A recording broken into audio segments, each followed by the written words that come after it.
When we think about health, we think about three aspects of our well-being. We think about mental well-being, social well-being, and physical well-being.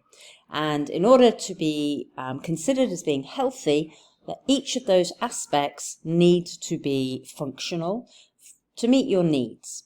If you don't have an aspect of this functioning well, then you could be considered as being sick or perhaps having a disease.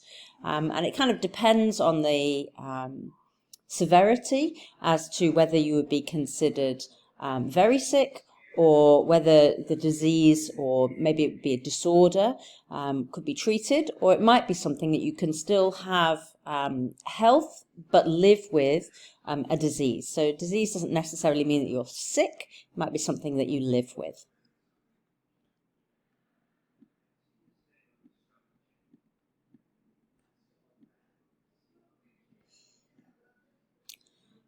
So different types of disease. This picture is showing disease that is infectious, which means that we can pass it on from one person to another. So we can transmit it across the hands here. There are lots of diseases that you could probably name that you can consider contagious or you can catch from somebody else. There are lots of viral diseases like COVID and flu and even the common cold. There are bacterial diseases like food poisoning or typhoid or cholera, typhoid and cholera. Typhoid gives you a fever. Cholera is a type of dysentery where you produce lots and lots and lots of diarrhea and you can die from dehydration. You can have fungal diseases like thrush, which you can get in your mouth. It's little fungal white spots, or in your vagina. Athlete's foot is a fungal growth of dry, damp skin, often from wet shoes or sweaty feet. You can also get parasites that live in your gut, like a tapeworm, or parasites that live on your skin, like ticks or head lice. And there are loads more that I'm sure you can think about. All of these are infectious diseases that can be passed on from one person to another. They're contagious and you can transmit them. Here's a great image. This is one way to transmit diseases. This is an airborne droplet transmission showing just how a sneeze can pass on particles from one person and then be breathed in either directly by that droplet landing on you or by hanging in the air, or maybe even drying out in the air and then being breathed in several hours later. Or it could land on a surface and then you touch that surface and you pick it up and then you put it into one of your damp membrane areas. And here's an image of a plant. Plants can get infectious diseases too. And this is the underside of a leaf, and you can see lots of fungal growths. So the sorts of diseases that plants can get, and it can get rust, that's a fungal disease. With orange spots, you can get black spot, which is another fungal disease, and blight. You might have heard of potato blight.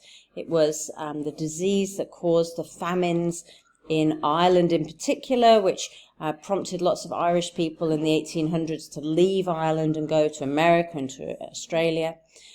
There are viral diseases in plants. Tobacco mosaic virus is an example, or tomato mosaic virus, and those viruses cause a pattern on the leaf which stops the leaf being able to photosynthesize. There are bacterial diseases of plants. Canker is a disease of tomatoes in particular, where they rot when they've got in too wet. And we also have parasites on plants like green fly. They stick their mouthpieces into the plant's stems and suck out all the juices. And there are other parasites that might be a little bit more familiar to you, like a caterpillar that chomps away at a leaf and reduces the surface area of the leaf, and also opens up the leaf to other viruses or other diseases getting into the damaged tissue. There are non-infectious diseases that both plants and people and other animals can get. And this is one example with plants. You can see that the leaf on the left has got low magnesium content. The leaf on the right is a normal leaf. And without enough magnesium, the plant can't make chlorophyll. So you can see the yellow bits in the leaf where there's not enough chlorophyll, the green pigment being made. So a non-infectious disease in this case has been caused by a deficiency in the soil. People can get deficiency diseases too. We call those nutritional deficiencies. Maybe they would lack a vitamin, or maybe they don't get enough protein in their diet, and they'd end up with a disease called kwashiorkor, which you see in starving children when you see those images on the TV from areas where there's a lot of famine. You can also have nutritional diseases where too much is being eaten, so things like obesity. You can get diseases of old age. They're called degenerative diseases. Sometimes you have diseases that you can pass on from parent to child, not because they're contagious, but because they're genetic. There's also environmental diseases. These are diseases, perhaps toxins in the environment, maybe too much UV light on your skin, causing skin cancer. Maybe it's lead poisoning from the water. It can be lifestyle diseases, so we've already mentioned obesity, but there can be things like alcoholism.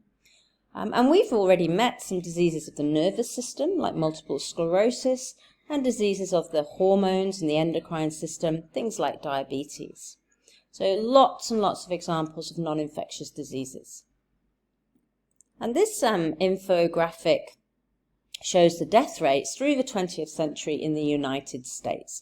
And there's quite an interesting little graph. If you look here, it shows you can get heart disease was the main cause of death for most of the time in the States, from about the 1920s all the way through to nearly the year 2000.